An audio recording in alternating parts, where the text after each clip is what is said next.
ସେଦିନ ପଚାରିଥିଲି, ଯଦି ମୋତେ କିଛି ବଡ଼ ରୋଗ ହୋଇଯାଏ ତମେ କ'ଣ ମୋ ହାତ ଛାଡ଼ି ଚାଲିଯିବ ଆଉ କାହା ହାତ ଧରି? ଉତ୍ତର ଆସିଥିଲା, ଚୁପ୍, ପୁରା ପାଟି ଚୁପ୍। କ'ଣ କହିଲ? ବଡ଼ ରୋଗ? ତମର କିଛି ବି ରୋଗ ହେବନି, କାହିଁକି ନା ମୁଁ ଆଉ ମୋ ପ୍ରେମ ସବୁବେଳେ ତମ ପାଖରେ ଅଛି। କ'ଣ କହିଲ? ଆଉ କାହା ହାତ? କେମିତି ଭାବିପାରୁଛ? କେମିତି ଚିନ୍ତା କରିପାରୁଛ ତମେ? ଆମ ପ୍ରେମ କ'ଣ ଏତେ ଦୁର୍ବଳ? ଆମ ଭିତରେ ଆଉ କିଏ ଆସିଯିବ? ଆଉ ରହିଲା ବଡ଼ ରୋଗ।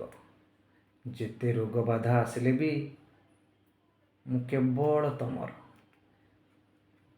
ମୋତେ ତମଠୁ କେହି ବି ଅଲଗା କରିପାରିବେନି। ଏ ଦୁନିଆରେ କୌଣସି ବି ଶକ୍ତି ନାହିଁ ଆମ ଦୁହିଁଙ୍କୁ ଅଲଗା କରିଦେବ, କାହିଁକି ନା ଆମେ ପରା ଜୀବନ ସାଥୀ। 10 ବର୍ଷ ପରେ ଠିକ୍ ସେହି ପ୍ରଶ୍ନ ପଚାରିଲି, ଯଦି ମୋତେ କିଛି ବଡ଼ ରୋଗ ହେଇଯାଏ ତମେ କ'ଣ ଚାଲିଯିବ ମୋ ହାତ ଛାଡ଼ି ଆଉ କାହା ହାତ ଧରି ଚାଲିଯିବ? ଉତ୍ତର ଆସିଥିଲା, ଠିକ୍ ସେଇଆ, ଯାହା 10 ବର୍ଷ ତଳେ ଶୁଣିଥିଲି। କିନ୍ତୁ ତଫାତ୍ ଥିଲା।